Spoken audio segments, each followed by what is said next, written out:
Amém. Que a graça e a paz do nosso bondoso Deus repouse sobre cada coração. Amém. Glória a Deus. Que louvor maravilhoso, né? Eu não aguentei, eu comecei a derreter ali, a chorar. Essa música ela mexe muito comigo, porque ela vai falar sobre a nossa vida que é dedicada a Ele, né?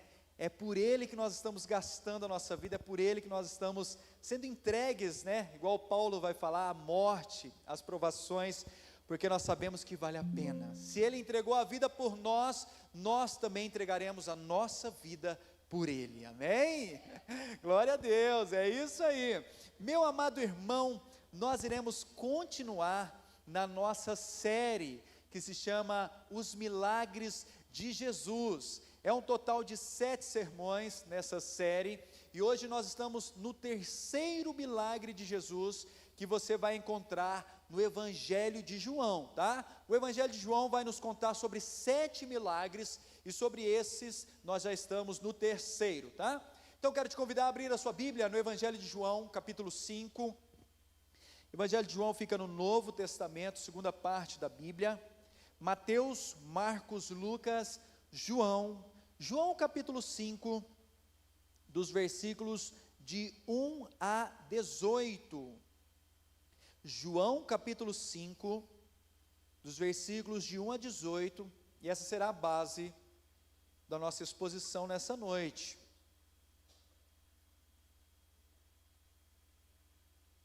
Você que também que nos visita, seja muito bem-vindo.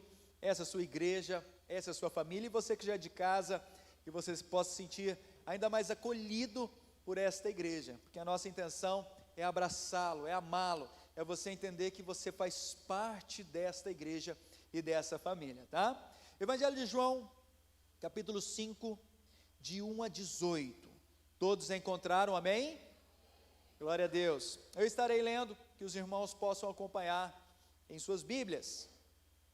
Nos diz assim a palavra do Senhor: a cura de um paralítico. Passado essas coisas, havia uma festa dos judeus, e Jesus subiu para Jerusalém. Ora, existia ali, junto à porta das ovelhas, um tanque, chamado em hebraico Betesda, o qual tem 5 pavilhões. Nestes jazia uma multidão de enfermos, cegos, coxos e paralíticos, esperando que se movesse a água. Porquanto um anjo descia em certo tempo, agitando-a, e o primeiro que entrava no tanque, uma vez agitada a água, sarava de qualquer doença que tivesse. Estava ali um homem enfermo havia 38 anos. Jesus, vendo deitado e sabendo que estava assim há muito tempo, perguntou-lhe: queres ser curado? Respondeu-lhe o enfermo: Senhor, não tenho ninguém que me ponha no tanque quando a água é agitada, pois enquanto eu vou, desce outro antes de mim. Então lhe disse Jesus: levanta-te, toma o teu leito e anda. Imediatamente o homem se viu curado e, tomando o leito, pôs-se a andar. E aquele dia era sábado. Por isso disseram os judeus a que fora curado: hoje é sábado, e não te é lícito carregar o leito. Ao que lhes respondeu: o mesmo que curou me disse: toma o teu leito e anda. Perguntaram-lhe eles: quem é o homem que te disse: toma o teu leito e anda? Mas o que fora curado não sabia quem era, porque Jesus se havia retirado, por haver muita gente naquele lugar.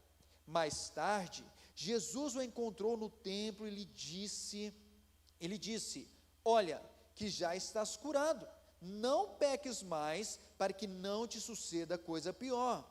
O homem retirou-se e disse aos judeus que fora Jesus quem o havia curado. E os judeus perseguiram Jesus, porque fazia estas coisas no sábado. Mas ele lhes disse: meu pai trabalha até agora, e eu trabalho também. Por isso, pois, os judeus ainda mais procuravam matá-lo, porque não somente violava o sábado, mas também dizia que Deus era o seu próprio Pai, fazendo-se igual a Deus. Amém? Quero te convidar a baixar a sua cabeça, fechar os seus olhos. Nós iremos orar. e pedir a Deus orientação de sua santa palavra. Vamos orar, vamos falar com Deus. Senhor nosso Deus, obrigado, Pai, por esse dia, obrigado pelos louvores, por toda a liturgia, por todo o culto que está acontecendo nessa noite, porque nós sabemos que foi o Senhor quem compungiu o nosso coração em louvor, em gratidão, em perdão, em restauração, para estarmos aqui nesta noite, adorando ao seu santo nome, Pai. Por isso fale conosco, que possamos sair daqui repletos da graça, do milagre, da bênção, mas principalmente repletos do Espírito Santo de Deus que habita em nosso coração. Pai, fale com a gente, direcione o nosso coração, e nós oramos em nome de Cristo Jesus. Amém, amém. Glória a Deus. Como de praxe, eu quero passar a você um vídeo falando um pouquinho sobre o nosso propósito. Talvez você ache que você foi criado para simplesmente viver em vão, mas você tem um propósito aqui nessa terra, tá? Eu não sei para onde que é, para cá, né? E eu acho que você vai ter que apertar aí. Muito bem. Um dos piores sentimentos que se pode imaginar é o sentimento de solidão. Por isso que ficar preso na solitária é uma das punições mais cruéis. Um dos piores sentimentos que se pode imaginar. Sim, fomos criados para relacionamentos. A coisa mais significativa mais cruéis é ser os piores sentimentos de verdade. Somos criados para bem a coisa mais significativa. E se eu se alguém descobrir realmente eles vão perceber a coisa mais significativa. E se eu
Amém! Esse é o propósito, esse é o objetivo. Por que que você está aqui? Porque Deus te chamou para ser alvo do seu amor. Deus te chamou para ser alvo de sua misericórdia, de sua graça. É por isso que você está aqui.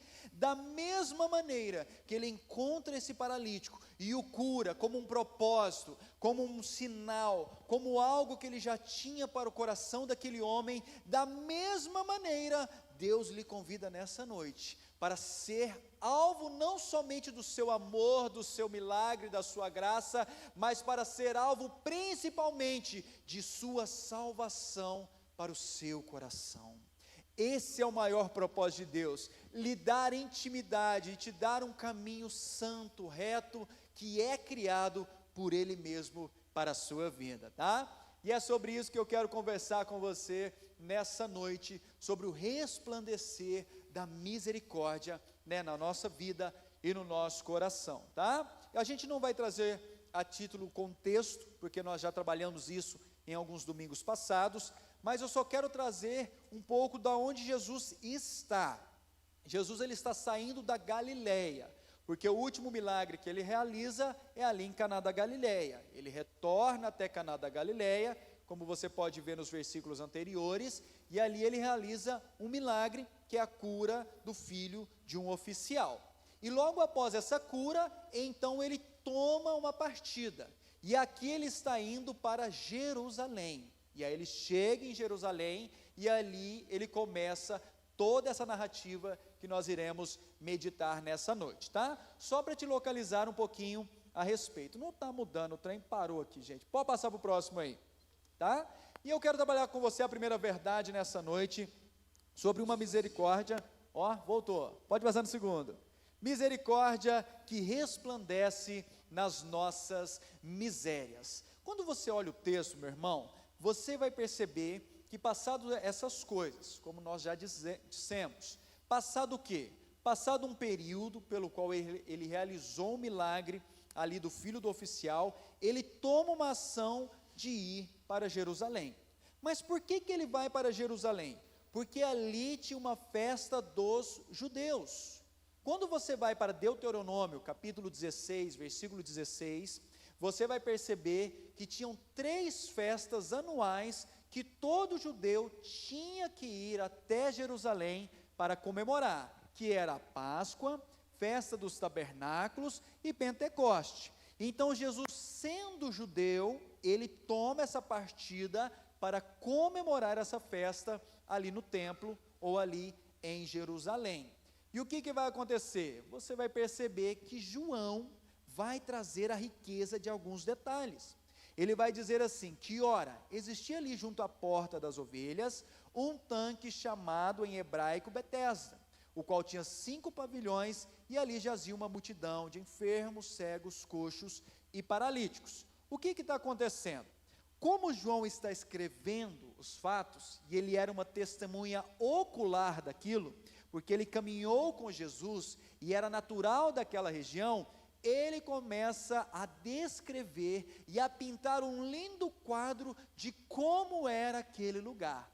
Ele vai nos dizer que tinha a porta das ovelhas. Por que era a porta das ovelhas? Porque eles estavam perto do templo, e ali naquela porta passava-se as ovelhas para serem abatidas, ou serem sacrificadas em louvor e glória e honra ao nosso Senhor. E ele vai dar outro destaque sobre um tanque que se chamava Betesda em hebraico. E o que significa Betesda em hebraico, meu irmão? Betesda significa casa da misericórdia. E justamente neste tanque, conhecido como Betesda, que muitas pessoas estavam ali esperando a sua cura. E é isso que eu quero te falar nessa noite. Como é conhecido a nossa casa? A minha casa e a sua casa é conhecido como a casa da graça, como a casa da misericórdia, como a casa da bênção, como a casa do Senhor, ou ela é conhecida como a casa da maledicência, como a casa da maldade, como a casa do pecado, como é conhecido o seu lar? Porque tem muitas pessoas que não desejam retornarem para a sua casa, porque ela é conhecida como a casa da guerra, como a casa da dificuldade, ou como a casa que eu não desejo estar. E é isso que eu quero te falar, meu irmão. Nessa noite a sua casa pode mudar. Nessa noite, por mais que sua casa seja diferente, seja uma família de cabeça para baixo, por mais que a sua casa seja uma casa conhecida por outras coisas e por outros pecados, eu quero te dizer que quando Jesus entra na sua casa, Ele transforma todo o seu lar, toda a sua família em casa da misericórdia de Deus. É isso que eu quero te falar, meu irmão. Por mais que a sua casa esteja de cabeça para baixo, se Jesus chegar dentro dessa casa, hoje mesmo, Ele pode mudar a história da sua família. Mas para isso você precisa entender que Cristo Jesus precisa reinar no meu lar. Você precisa buscá-lo, você precisa adorá-lo na sua casa. Não é só no domingo que buscamos ao Senhor, mas o culto é todo dia. Nós prestamos um culto diariamente ao nosso Senhor. Então que a sua casa seja conhecida não mais como casa do pecado, mas como casa da adoração, do louvor e da glória de Deus no seu coração, amém? É por isso que 1 Coríntios capítulo 6, versículo 19, vai nos dizer que nós somos casa. Eu e você somos templo do Senhor. Ele não quer somente mudar a sua família, mas Ele quer mudar também o seu coração. Ele nos diz nessa noite: eis que estou à porta e bato, se alguém abrir, eu entrarei e cearei com ele. Hoje Deus te trouxe aqui para bater a porta do seu coração. Hoje esta casa que às vezes está toda suja, confusa, desnorteada, toda arrebentada pelo pecado, nessa noite ela pode ser transformada pelo poder de Cristo Jesus. Talvez você entrou aqui com o coração quebrado, destruído, falando não tem mais esperança. Eu quero te dizer que sim, porque hoje Jesus pode fazer essa casa, que às vezes está tão suja, tão errada, em ser uma casa santa, uma casa de bênção, que vai fluir do seu interior rios de água viva, amém? Então fale com Ele, fale: Senhor, vem morar no meu coração, vem entrar, porque só tem sentido se o Senhor estiver na minha família e na minha casa, tá? Então quando Jesus chega lá, Ele traz sentido para aquele nome, porque aquele lugar só era um lugar, mas quando Jesus chega, a misericórdia chega e o milagre chega também, tá? E o versículo 4 e 5 vai dar continuidade ao texto. Ele diz que esperando que se movesse a água, portanto um anjo descia em certo tempo, agitando-a, e o primeiro que entrava no tanque, uma vez agitada a água, sarava de qualquer doença que tivesse. Você vai perceber, meu irmão, se você olhar na sua Bíblia, que o versículo 4 está entre colchetes. Por que esse versículo 4 está entre colchetes, meus irmãos? Porque nos antigos manuscritos, essa passagem não se encontra lá. O versículo de número 4 e parte do versículo número 3 não estão lá. Por que eles não estão lá? Porque possivelmente João não escreveu isso. Então o que os comentaristas entendem? Que quando os copistas, que eram aqueles que iam copiar a Bíblia, iam escrevendo este evangelho, eles colocavam essa nota explicativa, para demonstrar o porquê daquele local. Então essa passagem, ela se torna inspirada por Deus, não somente porque, não é porque João não escreveu, mas porque Deus inspirou aqueles homens que estavam copiando a Bíblia a citarem essa nota explicativa, tá? É por isso que essa passagem está entre colchetes, porque nos antigos manuscritos não existem esses versículos, tá? Mas ela é inspirada por Deus, tá? E o que acontecia? Existia um homem que estava há 38 anos sofrendo com uma enfermidade, mas Jesus chega até ele e vai dizer: queres ser curado? E quando Jesus faz essa pergunta, qual é a resposta dele? Sim, Senhor, eu quero ser curado, eu quero voltar a andar, eu quero ter a cura de Deus na minha vida. Não, olha a resposta desse homem. Quando Jesus pergunta a ele, ele fala: Senhor, eu não tenho ninguém que me ponha no tanque, quando a água é agitada, pois enquanto eu vou, desce outro antes de mim. O que está acontecendo? Jesus está fazendo uma pergunta, mas ele está reclamando a sua situação. Olha só essa frase: muitas pessoas vivem o passado no presente e o futuro no passado. É difícil, né? Muitas pessoas vivem o passado no presente e o futuro no passado. Sabe por quê? Porque elas ainda estão presas às suas amarguras, elas ainda estão presas aos seus traumas, elas ainda estão presas às suas dores, porque elas não conseguem olhar para frente. É como este homem. Jesus fez uma pergunta objetiva: você quer ser curado? Mas por ele estar preso há 38 anos à sua enfermidade, ele só olha para trás, ele não consegue enxergar a oportunidade do milagre na vida dele. É isso que eu quero te falar. Hoje Jesus está aqui te perguntando: você quer ser curado? Ele não está querendo saber do seu passado, do seu presente, porque Ele conhece toda a sua história, porque a sua história foi Ele quem escreveu. Ele está te perguntando se nessa noite você quer ser curado, se você quer ser restaurado, se você quer ser transformado. Por quê? Porque Ele quer cuidar e curar toda a sua história e toda a sua ferida. Meu irmão, olhar para trás é olhar com perdão. Às vezes você olha para trás com mágoa e com rancor, porque ainda a ferida está aberta.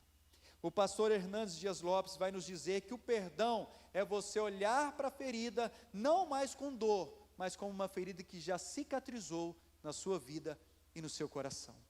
Quando você olha para as cicatrizes do seu corpo, você lembra de alguma queda, você lembra de alguma dor que você enfrentou, mas aquela cicatriz não dói mais na sua vida.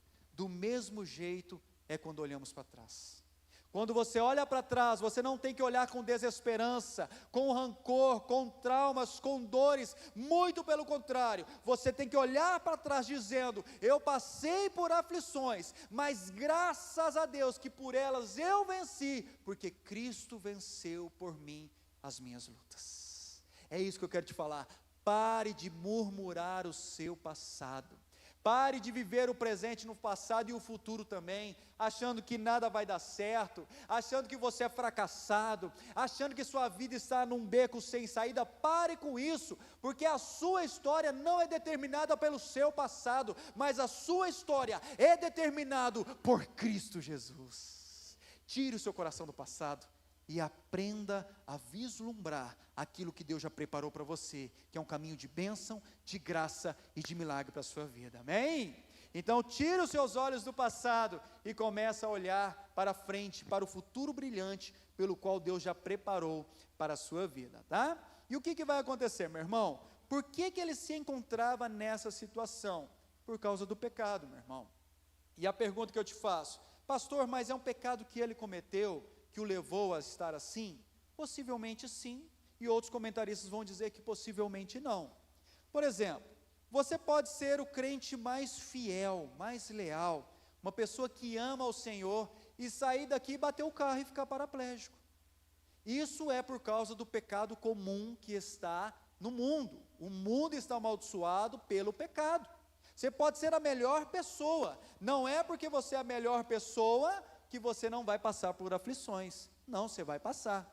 Mas existem pecados específicos que você tem sentenças específicas. Por exemplo, uma pessoa que fumou a vida inteira, possivelmente ela vai ter efisema pulmonar, problemas cardíacos. Por quê? Porque ela cometeu um pecado específico. Então é mais ou menos nessa linha que o texto está trabalhando, que esse homem possivelmente cometeu ou um pecado específico ou não. Os comentaristas não fecham, mas o que gerou toda aquela enfermidade, toda aquela anomalia, foi o pecado. Mas mesmo diante do pecado, mesmo diante de tudo isso que era impossível a ele, ali se encontrava alguém que era Deus dos impossíveis, e este alguém era Cristo Jesus. É por isso que no versículo de número 9, você vai ver, e 8, você vai ver como Jesus lidar com as enfermidades. Versículo 8, ele vai dizer assim, levanta-te, toma o teu leito e anda. Olha o destaque de João: imediatamente o homem se viu curado, tomando o leito, pôs-se a andar. Quando você vai para o original grego, levanta-te, toma e anda, são verbos imperativos. Sabe o que está acontecendo aqui? Jesus não está dando um conselho, Jesus não está orientando, Jesus está dando uma ordem.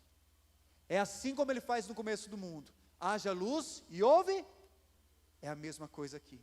Quando ele dá uma ordem, pode ser o impossível, pode ser a morte, pode ser aquilo que não tem cura, as coisas começam a encaixar e ir para o seu lugar, e o milagre começa a renascer ou a ressurgir, porque Deus tem o poder para realizar milagres sobre a nossa vida. É isso que ele fez, ele deu uma ordem e imediatamente esse homem se viu curado, meu irmão. Do mesmo jeito Cristo está falando conosco, Ele está te mandando levantar. Tem muito crente que está estagnado, tem muito crente que está estático, tem muito crente que parou no tempo, que só olha para trás e fala: poxa, a igreja era bom quando era há 30, 20, 40 anos atrás. Não! A igreja sempre vai ser boa, porque a igreja não para no tempo, a igreja pertence a Cristo Jesus, e é por isso que ela é boa. Por isso eu quero te desafiar nessa noite: levanta-te, levanta-te dessa vida estagnada, levanta essa vida de oração, levanta para lutar pelo seu casamento, levante-se para lutar pelos seus filhos, pela sua casa, pelo seu trabalho, levante-se para lutar pelos sonhos que Deus te deu, levanta-te, porque a vitória é certa, porque em Cristo Jesus nós somos mais que vencedores. para de viver desanimado, gente. Quase acabou o ar, a frase foi muito grande. Meu irmão, levanta. Para de ficar sentado olhando a vida passar. Tem gente que o casamento está uma ruína e ele não faz nada. Vai, levanta-te, dá um abraço na tua esposa, perdoe a tua mulher e vai viver a vida feliz. Mas perceba que também ele fala, toma. Sabe o que ele está falando? Para a gente tomar o nosso leito, tomar as nossas desculpas, tomar o nosso comodismo, tomar aquilo que nós usamos como muleta para ficarmos nos apoiando, né? Ah, mas pastor, eu não tenho talento. Ah, mas pastor, eu não tenho a capacidade. Para com isso. Talvez você não tenha a capacidade para cantar, mas você tem a capacidade de orar. Talvez você não tenha a capacidade de orar, mas você tem a capacidade de servir. Deus te criou como um ser cheio de qualidades, porque eu e você somos a imagem e semelhança de Cristo Jesus, ou do próprio Deus. Então pare de achar que você não tem talento, você tem. Pare de se apoiar nas desculpas. Tem gente que não perdoa o outro porque tem uma desculpa de apoio. Ah, mas foi ele que me ofendeu, foi ele que fez isso. Para com isso. Aprende a tirar esse apoio, a tirar esse leito e falar, eu vou te perdoar. Independente da sua ação, independente se você vai vir ou não, eu vou parar de dar desculpas e vou até o teu encontro para mudar essa história que o Satanás tem reinado na nossa vida. Toma o teu leito, toma as suas desculpas e não só toma, mas anda, meu irmão. Chegou a hora de você andar. Chegou a hora de você caminhar pelos caminhos de milagre, pelos caminhos da graça, pelos caminhos da glória. Deus tem muitas coisas para você, mas para isso você precisa andar numa vida de oração, numa vida de intimidade, de leitura bíblica, porque Ele está te dando a ordem para andar, e se Ele está te ordenando, pode ir, porque se Deus é por nós, quem será contra nós? Então pare de se acovardar e ande em nome de Cristo Jesus, porque Ele está com você. Pare de ficar com medo, pare de se acovardar, é o Senhor quem está te chamando a viver e andar nos caminhos da graça e do milagre, tá? E você vai perceber que Deus está te convidando, como Colossenses 1,13 vai nos mostrar, a vivermos o seu reino de amor, a vivermos o seu reino de luz. Então pare de viver esse comportamento estático, onde você fica acomodado e deixa as coisas acontecerem. Então levanta-te, toma o teu leito e anda, porque Deus está te chamando para viver caminhos de milagre, amém? E assim, meu irmão, o texto continua, vamos ver se agora vai. Não vai ter que passar aí. E assim então nós adentramos na nossa segunda verdade, que a misericórdia de Deus, Ele não só se revela ou resplandece na nossa miséria, porque nós somos pecadores, mas ela também resplandece na sua revelação. E aqui nós só vamos adentrar nos primeiros versículos, porque nós já estamos em cima do horário, mas se Deus permitir nós vamos findá-lo. Olha só o versículo de número 10. Por isso disseram os judeus ao que fora curado, hoje é sábado, e não te é lícito carregar um leito. Ao que lhes respondeu, o mesmo que me curou me disse, toma o teu leito e anda. Meu irmão, o que está acontecendo aqui? Os judeus encontram aquele homem que fora curado. Perceba que eles não louvam a Deus. Perceba que eles não enxergam aquele homem que há 38 anos estava enfermo. Eles simplesmente enxergam o quê? O moralismo, o legalismo. Eles olham a religião e falam, peraí, você foi curado no sábado? Você tinha que ter sido curado no domingo, ou então na sexta, mas no sábado não, porque no sábado é pecado. A religião estava tão arraigada em seu coração, que eles não enxergavam a graça ou o milagre de Cristo Jesus. E realmente, meu irmão, eles tinham um pouco de razão. Por quê? Porque quando você vai para Êxodo, capítulo 20, versículo 10, você vai perceber que existe uma ordenança para guardarmos o sábado. Mas você já percebeu que a gente não guarda o sábado? Que a gente guarda o domingo? E por que a gente guarda o domingo? Então nós estamos em pecado, porque Deus mandou a gente guardar o sábado. Nós não estamos em pecado, meu irmão.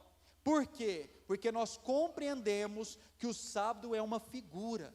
O sábado representa o descanso.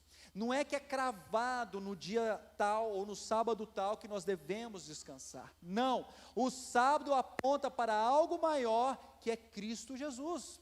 Assim você vai ver na nossa confissão de fé, assim você vai ver nos evangelhos. Quando você vai para Marcos capítulo 2, versículos 27 e 28, vai nos mostrar que o sábado foi feito para o homem, não o homem para o sábado. Mas os religiosos e fariseus, pela sua hipocrisia, queriam guardá-lo a título de salvação.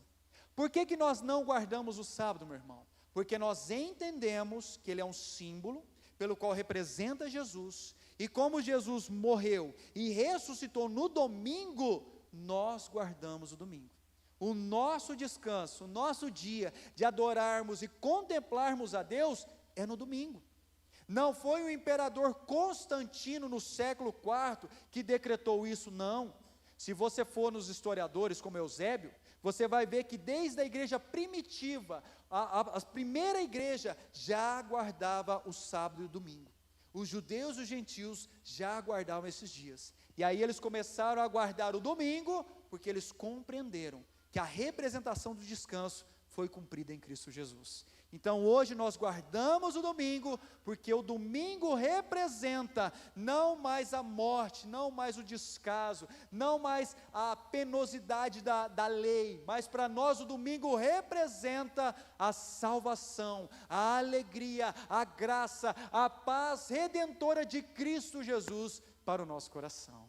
É por isso que nós estamos felizes, porque nós separamos esse dia para adorarmos e servirmos ao nosso Senhor. Então é isso que eles não entendiam. Para ele o sábado, para essas pessoas, o sábado era não vai sair a palavra. O sábado era algo que cansava. O sábado era algo que deixava eles abatidos. Mas para Jesus o sábado era um dia alegre, era um dia de trabalho, era um dia de cura. E é isso que eu quero te falar, meu irmão. O que é o domingo para você? Talvez o domingo para você é o dia que você dormir, ficar quietinho, comer uma bela de uma picanha, né, um churrasco, ir para o clube descansar, dá até água na boca, né? É o dia da gente curtir. Pastor, eu trabalhei a semana inteira, domingo eu vou na igreja, Deus me livre, eu vou dormir. Não é assim que a gente pensa? Não tem problema você descansar, não tem problema. Tem domingo que a gente está quebrado mesmo, que você precisa descansar, mas você precisa entender que Cristo Jesus, quando Ele ressuscita, Ele não ressuscita para você ser uma pessoa estagnada, que descansa somente no seu corpo, não, mas Ele quer dar descanso para a sua alma.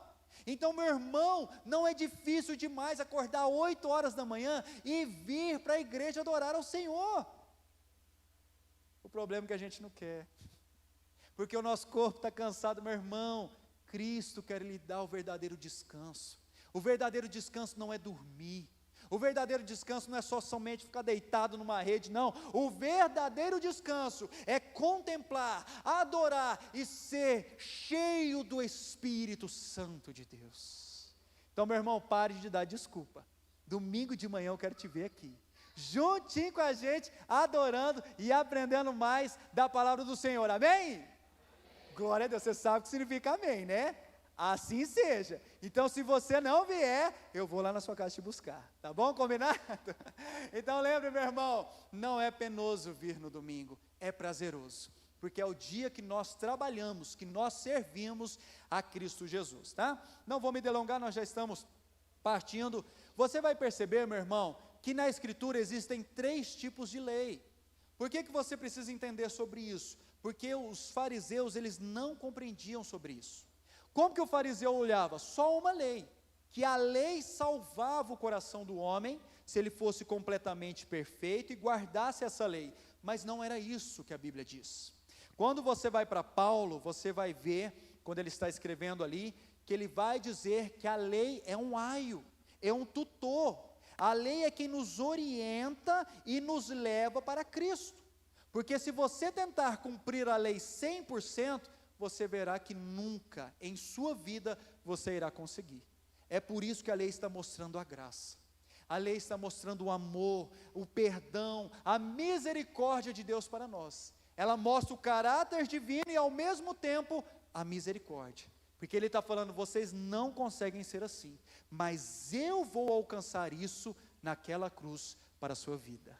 É por isso que Paulo vai trabalhar sobre a justificação. Nós somos justificados porque Cristo Jesus foi justo. Ele nos justificou, Ele carregou o peso da lei, cravando ali naquela cruz e nos capacitando a cumpri-la por meio do seu Santo Espírito. Então nós não somos salvos pela guarda da lei, ou porque somos bonzinhos demais, ou porque somos bonitos. Nós somos salvos simplesmente pela graça redentora de Cristo Jesus, tá? E quando você lê o Antigo Testamento, meu irmão, você vai perceber que tem 3 tipos de lei: uma lei civil, uma lei cerimonial e uma lei moral. Quando você lê, talvez você fale, pastor, por que a gente não traz mais carneiro, né, ovelha para a igreja? Por quê, meu irmão? Porque isso era uma lei cerimonial. Isso foi cumprido em Cristo Jesus. Nós não guardamos mais isso. Essa lei apontava para Jesus. Tinha a lei também, a civil, que era a lei de Israel. Olho por olho, dente por dente. Você arrancou um dedo dele? Então nós vamos arrancar o seu, né? Você furou o olho dele? Então nós vamos furar o seu. Assim era a lei em Israel. Nós guardamos essa lei? Não. Nós guardamos a moralidade que se encontra por trás dela. O que ele está dizendo? Que toda ação tem uma reação. Então eu preciso entender que a Escritura está demonstrando a mim que se eu cometer certos crimes, eu irei pagar por eles. Então nós guardamos a lei moral. E a lei moral que são os 10 mandamentos. Essa sim nós guardamos. Essa sim está dentro do nosso coração, que são os 10 mandamentos, tá? Então, quando você olhar para o Antigo Testamento, não vai ser judeu não, meu irmão. Tem gente que olha para o Antigo Testamento e vai lá em Israel, né? Ele quer ir no templo, porque ele acha que é só lá que Deus recebe adoração. Não, meu irmão. Aonde estiver reunidos ali pessoas buscando ao Senhor, ali o Senhor estará com você. Então, pare de achar que só em Israel Deus fala com o povo. Não, Deus te chama para ser templo, Ele te chama para fazer morada no seu coração, tá? Era só para explicar, porque às vezes fica um pouco com dúvida no nosso coração. Daí a gente vai encerrar por aqui, porque o nosso tempo já deu, e aí a gente vai falar, se Deus assim permitir, na próxima oportunidade, por que eu sou curado? Por que Deus te cura? Para que Deus te curou? Para que Deus te deu conhecimento? Para que Deus te deu sabedoria? Para que Deus te deu amor? Para que Ele te deu tudo isso? E você vai perceber que existe um propósito, que é revelar a graça, o amor e a misericórdia de Deus a outras pessoas. É para isso que Ele te chamou. Mas se Deus assim permitir, em outra oportunidade, nós estaremos dando continuidade a esse texto, tá? Então guarde essa palavra no seu coração, e eu quero te convidar a baixar a sua cabeça, fechar os seus olhos. Nós iremos orar.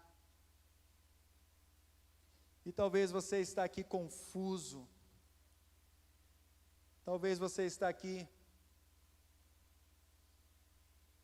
com o coração distante, e essa palavra é para o seu coração.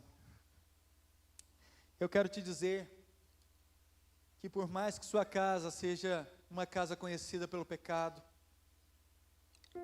por mais que sua casa seja conhecida pelas lutas, pelas dores, pelas angústias que você tem enfrentado, por mais que sua casa seja um lugar difícil, eu quero te dizer que Jesus hoje está entrando lá, e Ele não só está entrando, mas Ele está curando o seu filho, Ele está curando o seu marido, Ele está curando a sua família, Ele está salvando a sua casa, porque aonde Ele entra, Ele transforma. Assim foi aqui nesse lugar que se chama Betesda.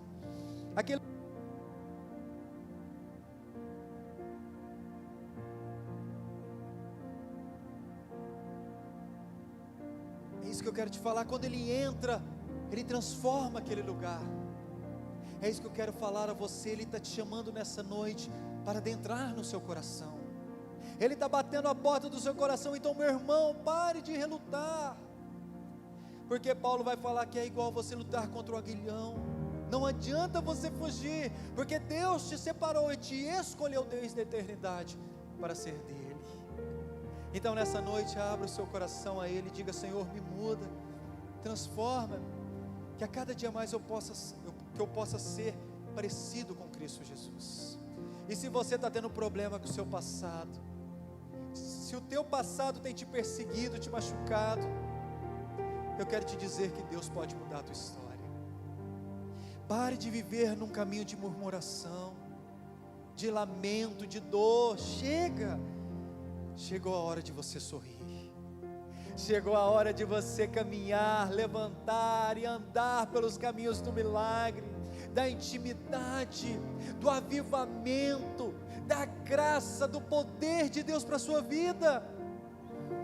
Pare de ficar estagnado, parado, esperando as coisas acontecer. Deus está te chamando para transformar não só esta igreja, mas essa cidade. Senhor nosso Deus, muito obrigado, Pai, porque o Senhor é o nosso Deus. O Senhor é aquele que nos ama e que nos chamou desde a eternidade para vivermos contigo. E enquanto estamos nessa terra, nós temos o prazer e o privilégio de desfrutarmos de uma comunhão com o Senhor, Pai. Então, por favor, Senhor, que a cada dia mais possamos ser desafiados pelo Seu Santo Espírito a vivermos um caminho de milagres, a vivermos um caminho da graça, a vivermos um caminho do perdão, porque nós sabemos que quem está escrevendo a nossa história não é o Satanás, não é o mundo e muito menos nós, mas quem escreve a nossa história é Cristo Jesus, Pai. Por isso nós podemos descansar, porque o Senhor tem uma bela e linda história, onde viveremos felizes para sempre com o Senhor, Pai. Obrigado por esta igreja, que o Senhor possa nos despedir debaixo da sua bênção, da sua paz e de sua graça, e que a cada dia mais possamos desfrutar do seu amor, e que essa semana, Pai, seja uma semana de testemunhos, uma semana de milagres, uma semana de vitórias, porque o Senhor está conosco, Pai. Nós oramos em nome de Cristo Jesus, amém, amém. Glória a Deus. Quero convidar meu amado pastor. Pode encerrar aqui, pastor? Muito bem, então quero te convidar a ficar de pé, meu irmão. Nós iremos impetrar a bênção apostólica, a sua vida e o seu coração, e que você possa sair daqui feliz, alegre. Aqui nós estamos findando a liturgia, mas a liturgia do culto ela fica aqui, mas a liturgia da vida continua lá na sua casa, no seu trabalho, onde você estiver. Lembre-se que sua vida é um culto diário a Deus, amém? Receba uma bênção apostólica, que a graça de Cristo Jesus, e o amor de Deus Pai, e as ternas consolações do Divino Espírito Santo, repousem sobre vós, hoje e sempre, amém.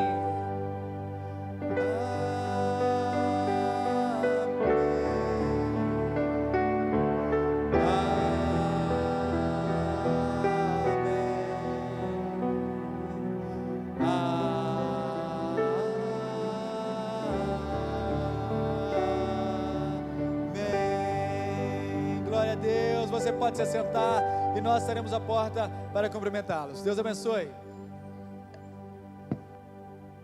Louvado seja Deus que você ouviu essa mensagem ou participou desse culto.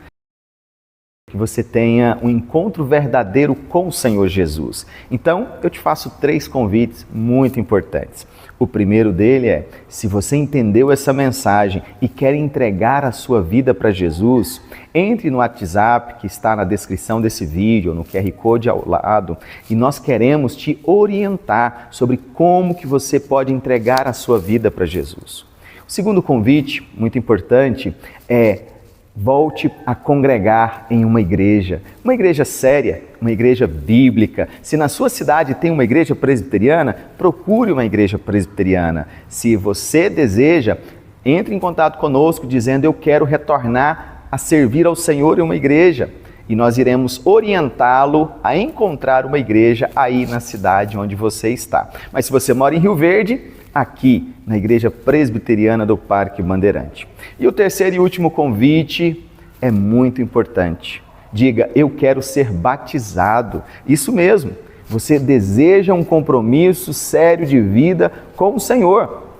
porque talvez você já está frequentando a nossa igreja, já ouviu várias mensagens, já entendeu a proposta do Evangelho e deseja entregar a sua vida para Jesus. Então venha participar do nosso curso para batismo, na nossa classe Nova Vida com o Senhor Jesus. Entre no WhatsApp e diga: eu quero ser batizado, e nós vamos orientá-lo sobre o melhor momento para você começar a estudar para ser batizado. Louvado seja o nome do Senhor pela sua vida. Deus te abençoe sempre.